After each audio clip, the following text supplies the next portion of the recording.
les deux, eh bien, on trouve que 3 zones qui sont activité value, activité cost et activité texte, qui représentent dans activité value les unités d'œuvre qui ont été consommées par l'événement, hein, et qui ont été donc obtenues soit directement de l'événement lui-même. On voit par exemple que on retrouve 10, 15, les valeurs qui sont NB UO1 et NB UO2. Donc, soit ça s'est fait, je dirais, la règle a été très très facilement calculée, hein, soit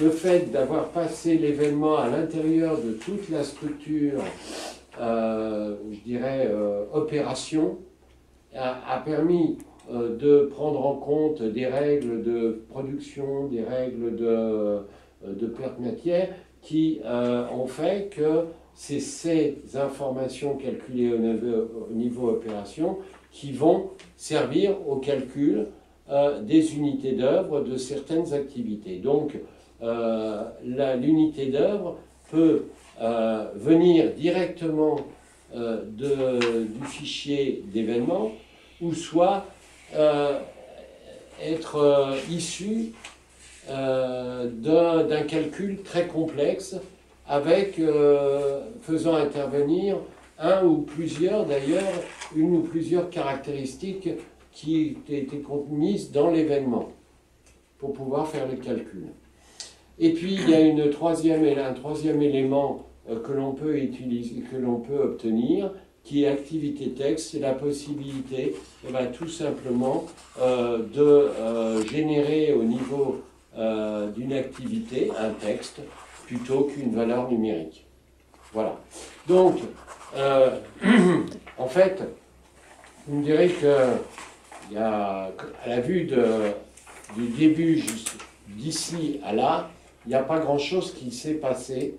Et bien pourtant, malgré tout, on va s'apercevoir que tout le traitement intermédiaire est très important et complexe même parfois. Et donc, c'est pas aussi simple que ça. Didier, si on veut avoir du temps pour les questions, il faut peut-être accélérer un peu ou passer la parole à votre coéquipier. J'ai presque terminé, à vrai dire, hein, ça va aller très très vite. Alors, dernière chose à savoir concernant les modèles expertisers, c'est que là, je vous ai présenté des modèles qui étaient surtout en rapport avec des modèles métiers, enfin avec des préoccupations métiers, c'est-à-dire des calculs d'unités d'œuvre. Mais il faut savoir que les modèles expertisers sont totalement adaptés, se fondent complètement à la structure que l'on a étudiée dans les pages précédentes pour traiter des événements comptables qui sont la réciproque d'ailleurs des unités d'œuvre qui ont été calculées. Donc, on peut, avec un même modèle, une structure identique, et bien cette fois-ci, en termes d'événements en entrée du modèle, on peut mettre tout simplement des événements comptables, ces événements comptables étant tout simplement un compte et la position de ce compte en regard. Par contre, la préoccupation que l'on a concernant la comptabilité, c'est que des comptes, il va falloir les verser sur des activités. Et là, on peut se retrouver avec une arborescence de déversement qui est très complexe, avec certes des activités finales, je dirais, à calculer, mais on peut être amené à avoir des activités intermédiaires, à savoir qu'un compte se déverse dans une activité intermédiaire et que cette activité intermédiaire se déverse elle-même dans une activité terminale. Bon, enfin bref, on a un système de déversement complexe et en ayant le même modèle que le modèle métier, eh bien, malgré tout, avec l'Expertiser, on peut mettre en entrée ce type d'événement. Et quant aux règles de répartition, les règles de répartition qui font qu'on met, on déverse management par exemple dans administration à raison de tant de pourcents du coût, eh bien ces règles-là, compte tenu que les modèles de comptables, les modèles d'événements de comptables sont uniques, quelle que soit l'organisation existante, c'est là où il y a vraiment une homogénéité. Dans les métiers, c'est différent, mais dans la partie comptable, c'est le même processus de répartition qui existe partout. Eh bien, pour Expertiser, on a mis en place une solution qui externalise les règles de répartition des coûts sur les activités. Ces règles peuvent être gérées sous un tableur ou provenir du système d'information. En tout cas, une fois on les injecte, on peut les injecter dans un modèle Expertiser vide et obtenir une génération automatique de ce modèle. Et une fois, et d'ailleurs vous le voyez sur, donc nous sommes à page 5 sur la gauche, en bas à gauche, vous voyez que les données qui ont été introduites dans la répartition des comptes vers des activités, eh bien, se traduisent donc par, à gauche, des activités qui sont en noir, commercialisées, montées, et tout ce qui est lien, à savoir les comptes vers les activités, eh bien, se transforme en des pseudo-activités de type SEC ou de type SAV. SEC, c'est un compte qui va directement dans une activité. SAV, c'est en fait une activité intermédiaire qui a été mémorisée et qui va se verser dans une activité finale.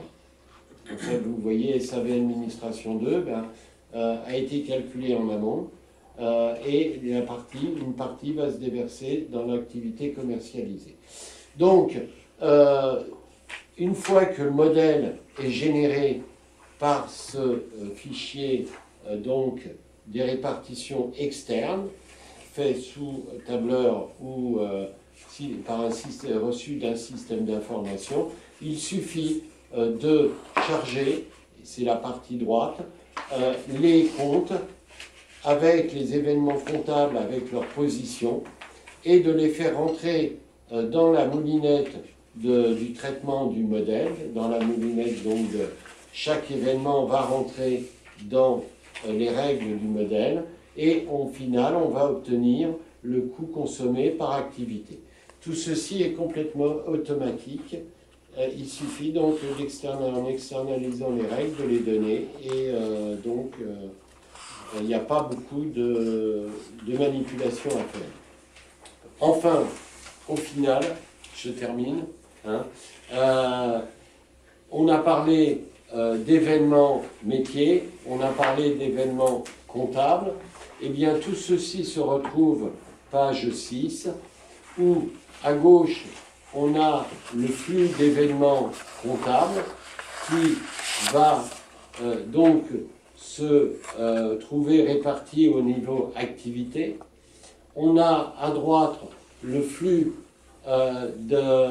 d'événements métiers qui, là aussi, va se retrouver au niveau activité sous forme d'unités d'œuvre calculées. Donc, à un même niveau activité, on va avoir d'un côté un coût consommé et de l'autre côté des unités d'œuvre consommées, ce qui va permettre de calculer le coût unitaire de l'unité d'œuvre, diviser donc le coût par le nombre d'unités d'œuvre, et ayant ce coût unitaire et le fait qu'on a conservé pour chaque événement activité ce que l'événement a consommé en unité d'œuvre, et bien on va pouvoir revaloriser donc tous les événements métiers et par là même obtenir une matrice de résultats qui servira ensuite pour faire toutes les analyses que l'on veut. Ça se traduit, donc ce schéma fonctionnel se traduit tout simplement en termes de résolution expertiser en un modèle 1 qui est donc un modèle de traitement des événements comptables qui les ramène donc au niveau activité et un modèle 2 qui prend les événements métiers, fait les calculs de l'unité d'œuvre, rapproche, une fois que c'est fait, rapproche les coûts répartis par activité et revalorise les événements métiers par activité.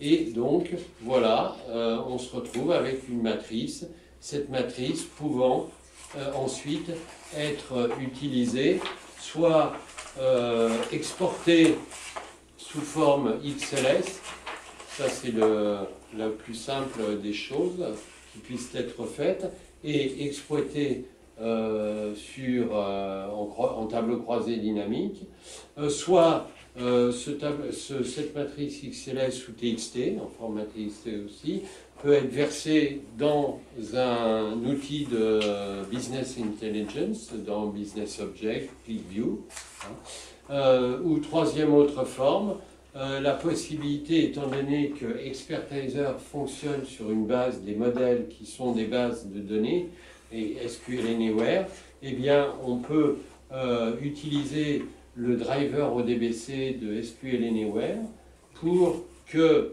l'outil de reporting Business Object, ClickView, etc. puisse attaquer directement les tableaux, les tables du modèle. Voilà. Alors ceci est résumé notamment dans la page 8. Page 7, vous avez un exemple de modèle l'arborescence que vous pouvez donc que vous trouverez dans tout modèle Expertiser, qui vous permet de prendre en considération rapidement ce qu'est le modèle, d'abord la description du fichier d'événements et la description des niveaux processus, opérations et la description des activités. Ceci soit dans un modèle mono-entité ou soit dans des modèles multi-entités, des entités pouvant aller de façon indéterminée, enfin je dirais illimitée. Voilà. Donc je vous ai brossé rapidement ce qu'est Expertiser et je vais peut-être laisser donc la parole à Stéphane. Je vais faire court. Voilà. Alors bonsoir, je suis très content d'être là. N'hésitez pas à me dire si vous vous entendez pas très bien dans le fond, parce que je vais pas